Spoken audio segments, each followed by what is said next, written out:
شروع کرتی ہوں اللہ کے نام سے جو بڑا مہربان نہایت رحم کرنے والا ہے۔ امام بہقی دلائل النبوہ میں لکھتے ہیں کہ تاریخ انسانی میں کبھی ایسی بزدل فوج نہ دیکھی ہوگی جیسی کہ کربلا میں شمر اور ابن سعد کی کمان میں تھی، اور ایسا بہادر بھی دنیا میں اپنی مثال آپ ہے کہ جس نے تنہا اپنے پیاروں کے لاشیں اٹھائے اور پھر خود بھی ایک بڑے لشکر سے لڑنے کے لیے اکیلا نکلا۔ جی ہاں دوستو، تاریخ کربلا بے شمار مظالم سے بھری پڑی ہے۔ جگہ جگہ بے گورو کفن جس میں اطہر بکھرے پڑے ہیں اور جگرے گوشہ رسول شاہ سوار کربلا جنت کے سردار جناب حضرت حسین اب گھوڑے پر سوار ہوتے ہیں۔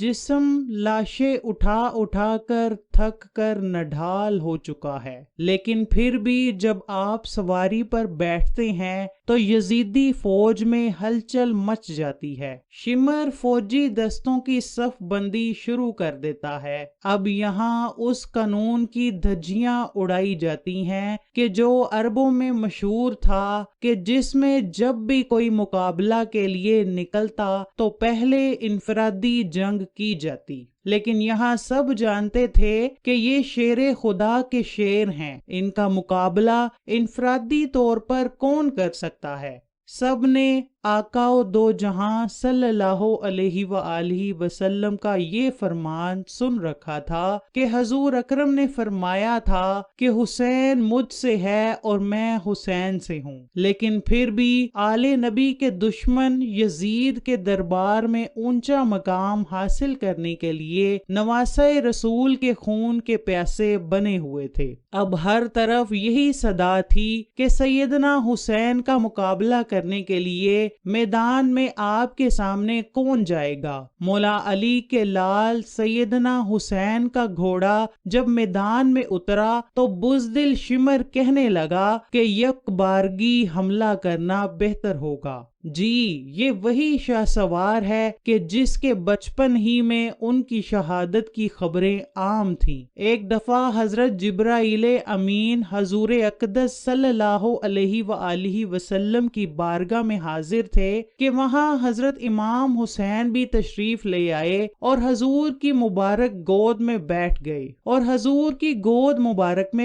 گئے جبرائیل امین نے عرض کیا، اے اللہ کے رسول، آپ کی امت آپ کے اس بیٹے کو شہید کر دے گی۔ حضرت جبرائیل نے مقام شہادت بھی بتایا اور مٹی بھی پیش کی۔ اب حال یہ ہے کہ نواسہ رسول حضرت امام حسین میدان کی طرف بڑھ رہے ہیں اور بزدل فوج دور سے ہی تیر چلا رہی ہے کہ کہیں اگر یہ ہمارے قریب پہنچ گئے تو ہم نواسہ رسول سے زندہ نہیں بچ سکیں گے۔ یزیدی فوج نے اسی ڈر سے دور سے ہی آپ پر تیروں کی برسات کرنا شروع کر دی۔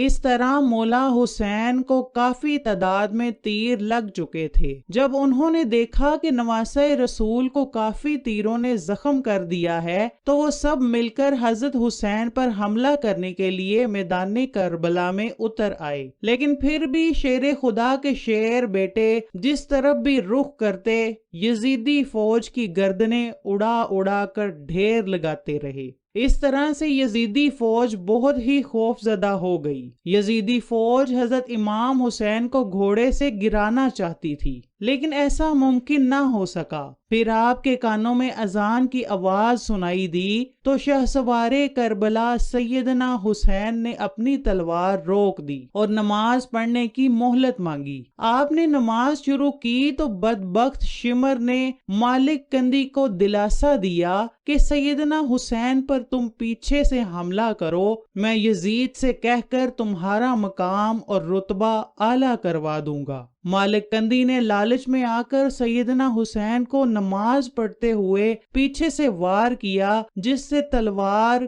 کلا مبارک کو چیرتی ہوئی سر تک پہنچ گئی۔ آپ کے جسم مبارک سے خون کے فوارے نکلنے لگے۔ اس کے بعد ساری یزیدی فوج نے یک مشت مولا حسین کے جسم مبارک پر تیروں کی بارش کر دی۔ خولی بن یزید سیدنا حسین کا سر مبارک بدن سے جدا کرنے کے لیے آگے بڑھا تو اس کے ہاتھ کانپ رہے تھے۔ پھر شقی القلب اور ذلیل سنان بن انس آگے بڑھا تو اس نے نواسہ رسول حضرت حسین کے سر مبارک کو جسم سے جدا کیا۔ ملعون ابن زیاد کے حکم سے آل محمد کے سر مبارکوں کو نیزوں پر چڑھا دیا گیا۔ آل محمد کے جسموں کو گھوڑوں کے پاؤں تلے روندا گیا۔ سیدنا حسین کی شہادت تاریخ انسانی کا ایک ایسا عجیب واقعہ ہے جس میں رسول خدا کے پیروکاروں نے رسول اللہ کے لاڈلے نواسے کو بے دردی سے شہید کر دیا اور ان کے سر مبارک کو نیزے پر لٹکایا۔ حضرت امام حسین اور ان کے 72 جانثاروں کے لہو سے کربلا کی سرزمین ہی نہیں لال ہوئی تھی، بلکہ اس لالی نے دنیا کی ہر چیز کو اپنی لپیٹ میں لے لیا تھا۔ تاریخ میں ہے کہ مولا حسین رضی اللہ تعالی عنہ کی شہادت پر صرف کربلا کا میدان ہی نہیں بلکہ روئے زمین و آسمان بھی بلک بلک کر روئے۔ محدثین نے لکھا ہے کہ حضور اکرم کے نواسے حضرت امام حسین جب شہید ہوئے تھے تو اس وقت بیت المقدس میں جس پتھر کو بھی اٹھایا جاتا تھا تو اس پتھر کے نیچے سے خون نکلتا۔ حضرت امام حسین کی شہادت کے بعد سید زادیوں کو قیدی بنا لیا گیا۔ اب اسیران کربلا کا قافلہ شہیدوں کے سروں کے ساتھ کوفہ کی جانب روانہ ہو جاتا ہے۔ ادھر کربلا کی ریت پر سید زادوں کے جسم بغیر سروں کے بے گورو کفن بکھرے پڑے ہیں۔ اللہ اکبر! تاریخ گواہ ہے کہ شہادت کے 3 دن بعد 13 محرم کو مقام حاضریہ سے قبیلہ بنی اسد سے خواتین دریائے فرات پر پانی لینے آئیں تو انہوں نے بغیر سروں کے جسموں کو بکھرے دیکھا تو سب کی چیخیں نکل گئیں۔ واپس گھروں کو لوٹیں اور اپنے مردوں کو بتایا کہ خاندان نبوت کی لاشیں بکھری پڑی ہیں، ہمیں ان کو دفنانا چاہیے۔ چنانچہ کچھ مرد ان کے ساتھ میدان کربلا پہنچے اور قبریں کھودنا شروع کر دی۔ سبھی جنازہ پڑھنے کے لیے تیار تھے کہ اتنے میں ایک گھڑ سوار شخص آیا اور حضرت امام حسین کے جسم کے ساتھ لپٹ کر رویا۔ اس شخص کا روب و دبدبہ اتنا تھا کہ ان کے لیے مصلی خالی کر دیا گیا۔ انہوں نے نماز جنازہ پڑھائی اور پھر ایک ایک جسم کو نام سے پکارتے گئے اور دفن کرتے رہے۔ سب سے آخر میں حضرت عباس کو دفنایا گیا۔ جب وہ گھڑ سوار جانے لگا تو قبیلہ بنو اسد نے پوچھا کہ آپ کون ہیں؟ جواب ملا، میں علی بن حسین ہوں۔ یہ کہہ کر وہ چل دیا اور نظروں سے اوجھل ہو گیا۔ اللہ کریم ہمیں رسول اللہ صلی اللہ علیہ وآلہ وسلم اور ان کی آل سے بے پناہ محبت عطا فرمائے، بلکہ جو اہل بیت سے محبت رکھتے ہیں اللہ پاک ہمیں ان کی بھی محبت عطا فرمائے۔